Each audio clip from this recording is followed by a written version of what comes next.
আসসালামু আলাইকুম। সবাইকে শুভেচ্ছা জানাচ্ছি মাসুম মাহমুদ। দর্শক আসি আপনাদের জন্য মূল অনেকগুলো খবর আছে আজকে। আজকে আমি নতুন খবর দেওয়ার চেয়ে কয়েকটি খবরের বিশ্লেষণে যাব। ডোনাল্ড ট্রাম্প জেগে উঠেছেন ঘুম থেকে। আগের লাইভে বলেছিলাম তিনি ঘুমিয়ে পড়েছেন, এখন বলছি তিনি জেগে উঠেছেন। তো জেগে উঠে তিনি কি করলেন?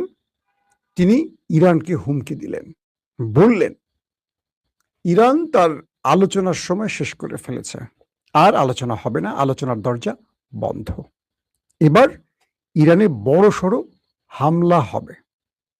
ইরানে বড়সড় হামলা হবে এবং ট্রাম্প তার বাহিনীকে অনুমতি দিচ্ছেন বা অনুমোদন দিচ্ছেন।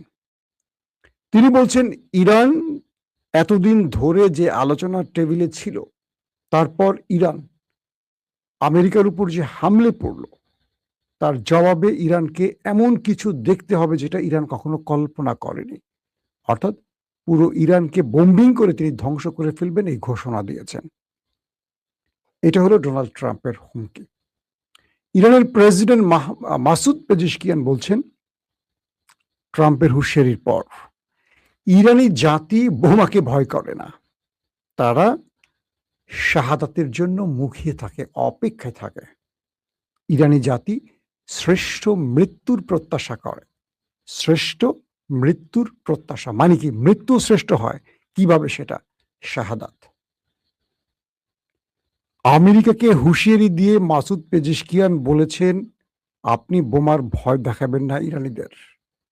ইরানে জাতির পরাজয়ের ইতিহাস নেই। এবং তিনি বলছেন, যদি ইরান আক্রান্ত হয়, পুরো মধ্যপ্রাচ্যে মার্কিন একটি ঘাঁটিও অবশিষ্ট রাখা হবে না। ইতিমধ্যে আমাদের যে তথ্য এসছে, মার্কিন 21টি ঘাঁটি কিন্তু আগেই শেষ। 1 থেকে 15 দিন, মানে অর্থাৎ প্রথম যেই 40 দিনের যুদ্ধ আমেরিকা ইরানের হয়েছিল ইসরায়েল সম্মিলিতভাবে, সেই সময়টিতেই 20টি মার্কিন ঘাঁটি ধ্বংস হয়েছে ইরানের হাতে। কে বলছে? সিএনএন, ব্লুমবার্গ, আরো বড় বড় গণমাধ্যম। অবশেষে ইরান গত 1 সপ্তাহে বাহরাইন, জর্দান, কুয়েত, এই 3টি দেশের একাধিক ঘাঁটিতে আরো একাধিকবার অ্যাটাক করেছে। তাহলে আমরা কি বুঝলাম? এই সংখ্যাটা বাড়ছে, তাই তো? এখন প্রশ্ন করতে পারেন, বাহরাইনের 5ম নৌবহরে বা নৌঘাঁটিতে একবার নয়, সেখানে কয়েক ডজন অ্যাটাক হয়েছে, ধারাবাহিক অ্যাটাক হয়েছে। যেমন আজকে জর্ডানের ফুটেজ ইরান রিলিজ করেছে, কুয়েতের রিলিজ করেছে, আকাশে মার্কিন ড্রোন ভূপাতিত করেছে, সেই ভিডিও রিলিজ করেছে। ফুটেজটি দেখলাম, একটি ড্রোন আকাশের বহু উপরে মুভ করছে। ইরানি মিসাইল এসে সেই ড্রোনটাকে অ্যাটাক করে ধ্বংস করে দিয়েছে। অথচ আমেরিকা বলছে পৃথিবীর সবচেয়ে পাওয়ারফুল ড্রোন হলো আমেরিকার এই MQ-9। এক একটার দাম মেলা, মানে $1 বিলিয়ন কাছে। এই ড্রোনগুলোকে ইরানের মিসাইলের কাছে অসহায় আত্মসমর্পণ করতে হচ্ছে। ভাবতে পারেন কি আবিষ্কার ইরানের হাতে চলে এসছে। আজকে বাহরাইনে এবং জর্দানে ইরান অ্যাটাক করেছে 2 ধরনের মিসাইল ব্যবহার করে, খাইবার শেখান এবং আরেকটি মাধ্যম বলছে গাদর অথবা ইমাদ। খাইবার শেখান নিয়ে তো নতুন করে কিছু বলার নেই। খাইবার শেখান নিয়ে আমরা গত 40 দিন হিউজ বলেছি আপনাদের। আমেরিকা দাবি করেছিল যে ইরানের প্রত্যেকটি অ্যাটাক তারা ইন্টারসেপ্ট করেছে, কিন্তু ইরান যে এখন ফুটেজগুলো দেখাচ্ছে, রিলিজ করছে, আমি বলছি আপনাদের কয়েক ঘন্টার মধ্যে দেখবেন, সেখানে দেখা গেছে যে একেবারে জর্দানের বেইজ ঠিক মতো হিট করে আগুন ধরিয়ে দিয়েছে, বাহরাইনের বেইজে ঠিক মতো অ্যাটাক হয়েছে, কুয়েতের বেইজেও ঠিক মতো অ্যাটাক হয়েছে। তাহলে আমেরিকা যে দাবিগুলো করছে, হ্যাঁ, আমেরিকার দাবিও সত্য, ইরানের দাবিও সত্য। কিরকম সত্য? ধরেন 1 ডজন মিসাইল জর্দানই মারছে একটি ঘাঁটিকে টার্গেট করে।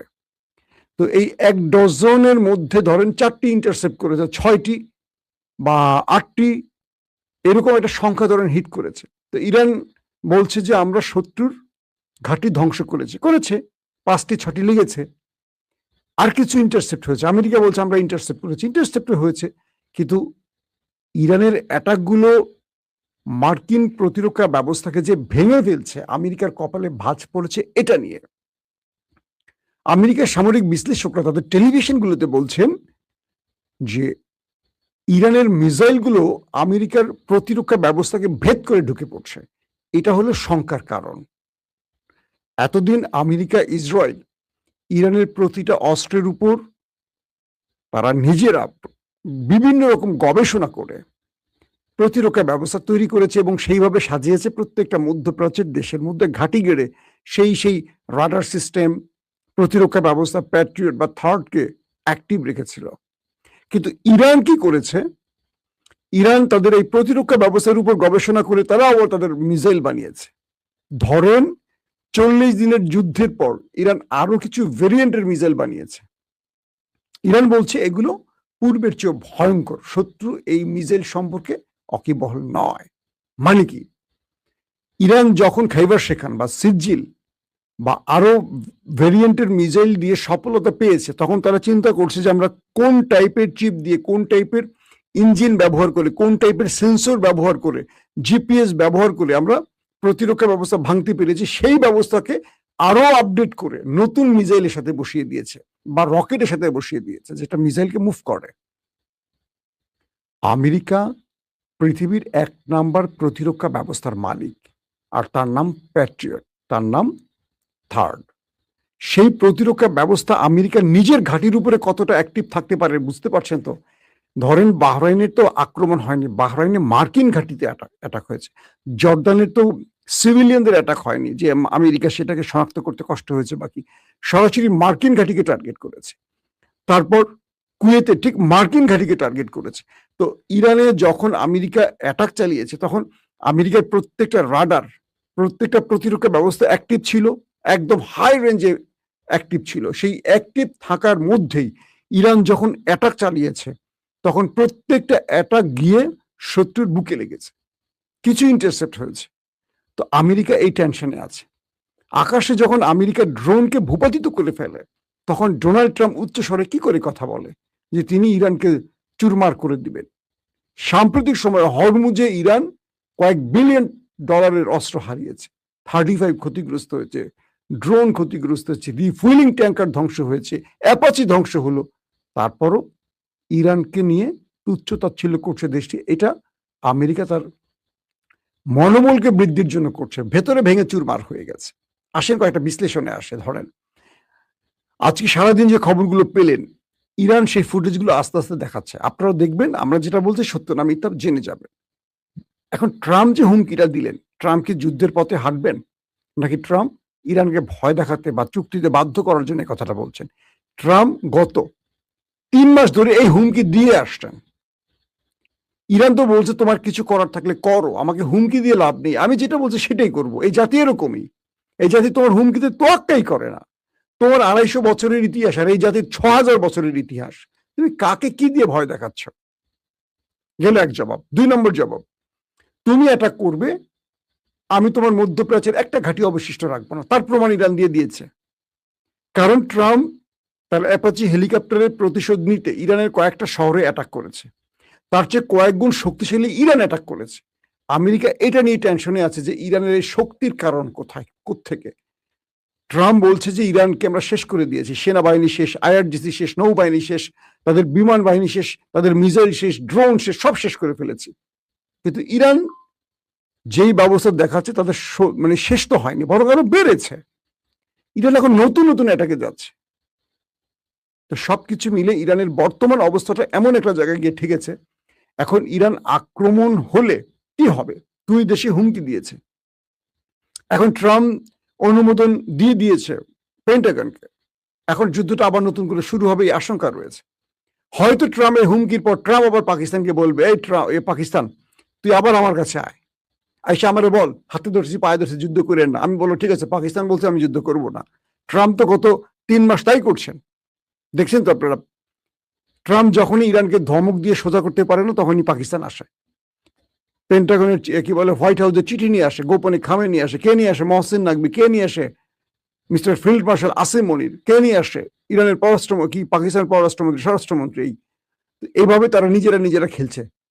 মানে পাকিস্তানকে রাখে, পাকিস্তান এসে বলে ইরান ট্রাম্প তোমাকে চিঠি দিয়েছে, আবার পাকিস্তানকে ডাকে আমেরিকা।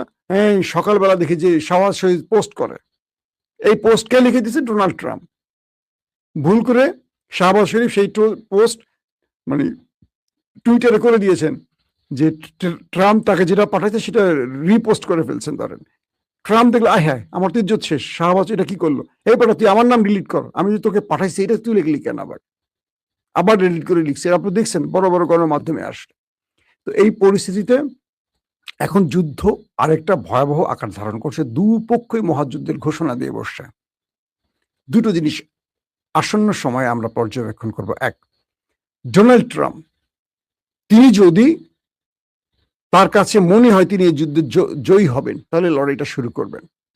ইরান তারা যদি আমেরিকাকে পরাজিত করার মূল মন্ত্র জেনে যায়, তারা আমেরিকার একটা শর্ত মানবে না, এখনো মানছে না, আপনারা দেখছেন। 2 নম্বর, ইরান এই যুদ্ধে আমেরিকা ইসরায়েলের সাথে আবার লড়তে হবে, কিন্তু ইরান তার গালফ হিসেবে মানে গালফের মিত্রদের কতটুকু সাপোর্ট পাবে। এখন পর্যন্ত বাহরাইনের ঘাঁটি ব্যবহার হচ্ছে, জর্দানের ঘাঁটি ব্যবহার হচ্ছে, কুয়েতের হচ্ছে। আমরা দেখলাম আরব আমিরাত, সৌদি আরব এবং কাতারের এই সাম্প্রতিক সময় অ্যাটাক হয়নি, কিন্তু আরব আমিরাত পেছন থেকে বিশ্বাসঘাতক এই ভূমিকার চরিত্র আমরা দেখেছি ইতিমধ্যে। সৌদি আরব বিশ্বাসঘাতকতা করেছে, পরবর্তী মোহাম্মদ বিন সালমান ক্ষমা চেয়ে সৌদি ইরানের সাথে একটা রিলেশনে গেছে যে আমরা আর দেব না। পরবর্তী ডোনাল্ড ট্রাম্পকে এই 3টি দেশ আর আক্রমণের অনুমতি দেয়নি, আপনারা জানেন, যে কারণে ডোনাল্ড ট্রাম্প এই 3টি দেশ থেকে আক্রমণ করতে পারছেন না।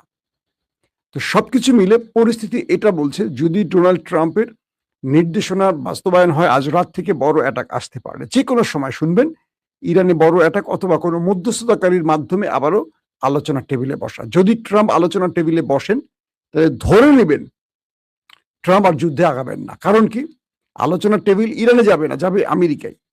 আলোচনায় ট্রাম্প যাওয়ার অর্থ হলো ট্রাম্প এই যুদ্ধ আর চালাতে চাচ্ছেন না, তিনি এই যুদ্ধে বড় রকম বিপদে আছেন।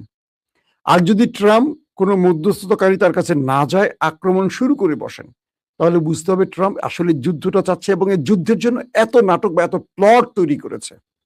পাশাপাশি আজকে রজব তাইয়িপ এরদোয়ান ইসরায়েলকে আবার হুঁশিয়ারি দিয়ে বলেছে, এই মিস্টার নেতানিয়াহু বা ইসরায়েল, তোমার গ্রেটার ইসরায়েল তৈরির স্বপ্ন আপাতত বন্ধ রাখো। মুসলিম উম্মাহ ঘুমিয়ে আছে এরকম ধারণা করো না, আমরা সবকিছু দেখছি, পর্যবেক্ষণ করছি। তোমার গ্রেটার ইসরায়েল তৈরির স্বপ্ন বাস্তবায়ন হবে না। কারণ সাম্প্রতিক সময় গ্রেটার ইসরায়েল স্বপ্নে ইসরায়েল লেবাননে ব্যাপক অ্যাটাক করছে। দৃশ্যপটে ইসরায়েলকে আমরা এখন দেখছি না সেইভাবে, আমেরিকাকে কি বলে তুরস্ককে দেখছি না, কিন্তু কিছু কিছু মাধ্যম, ইসরায়েলের গণমাধ্যমগুলো বলছে তুরস্ক পর্দার অন্তরালে খেলছে, তুরস্ক পর্দার অন্তরালে অনেককে সহযোগিতা করছে, যেহেতু ন্যাটোর দেশ তাই খুব কৌশল অবলম্বন করছে, এমন তথ্য ইসরায়েলি গণমাধ্যম বলছে। যাক, সেটা ইসরায়েল কি বলছে না বলছে সেটা পরের হিসাব। আসল কথা হলো এরদোয়ান আবারও মাঠে নামলেন, নেতানিয়াহুকে বলছেন তার গ্রেটার ইসরায়েল অর্থাৎ মুসলিম বিশ্বের অনেকগুলো দেশের মধ্যে তাদের সম্পদ বা তাদের ভূখণ্ড কেড়ে নিয়ে যে গ্রেটার ইসরায়েল তৈরির পরিকল্পনা, এটা বাস্তবায়ন হতে দেবেন না, এই ঘোষণা এরদোয়ানের মুখ থেকে আসছে। তার মানে আসন্ন লড়াই ইসরায়েলের সাথে তুরস্কের, এটা নেতানিয়াহু বলেছে, এরদোয়ানও বলছে। আর এরদোয়ান তাই তার শক্তিকে প্রস্তুত করছেন, তিনি শক্তির অপচয় না করে ইসরায়েলের বিরুদ্ধে লড়াইয়ের জন্য। এরদোয়ানের একটা বক্তব্য আমার ভালো লেগেছিল এর আগে। এরদোয়ান বলছিলেন তার কোন একটা প্রোগ্রামে যে তুরস্ক সাম্প্রতিক গত 20 বছরের একটা যুদ্ধে হারেনি।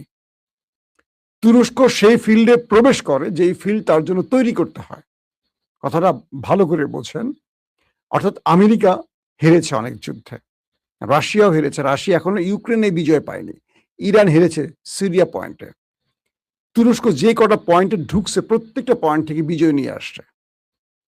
তো এরদোয়ান যে মাঠে নামেন, ইভেন সিরিয়ার মতো জায়গায় পৃথিবীর তাবৎ মোড়লরা, সিরিয়া থেকে ছিল, রাশিয়া ছিল, আমেরিকা ছিল, ইসরায়েল ছিল, ইরান ছিল, কতগুলো রাষ্ট্র জড়িয়ে গেছে, সেখান থেকে এক জোলানি বাহিনীর পক্ষ নিয়ে এই তুরস্ক সবগুলোর পিটিয়ে দেশ ছাড়া করে বিজয় এনে দিয়েছে।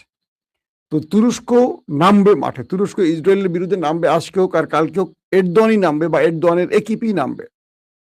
বাট তারা এমনভাবে ফিল্ড তৈরি করছেন এই যুদ্ধ যেন তুরস্কের মানে কয়েক লক্ষ লোকের প্রাণ চলে না যায়, বা তুরস্কের যুদ্ধে দীর্ঘ সময় লড়াই করে দুর্বল হয়ে মরা বাঘের মতো পড়ে না থাকে। তুরস্ক যেন ওই দেশের বিরুদ্ধে বিজয় পায়, তার জন্য সকল প্লট তৈরি করছে। এটি হলো ইসরায়েলের বিভিন্ন গণমাধ্যমের দাবি। এবং সে কি বলছে ইসরায়েল? যে তুরস্ক চারদিক থেকে ইসরায়েলকে ঘিরে ফেলছে। কিভাবে? মিশরের সাথে সম্পর্ক ভালো ছিল না, ওই ব্রাদারহুডের মুরসির পতনের কারণে সিসির সাথে তুরস্কের সম্পর্ক ভালো ছিল না। মুরসির সাথে এখন সিসির সাথে রিলেশন হচ্ছে, লিবিয়ার সাথে হচ্ছে, লেবাননের সাথে হচ্ছে, ইরাকের সাথে হচ্ছে, প্রতিবেশী প্রত্যেকটি জর্ডানের সাথে হচ্ছে, প্রত্যেকটি দেশের সাথে তুরস্কের রিলেশন ভালো করছে, কারণ ওই দেশটির ঘাড় মটকে ধরার পরিকল্পনা নিয়ে। দর্শক, আজকের মতো শেষ করতে চাই।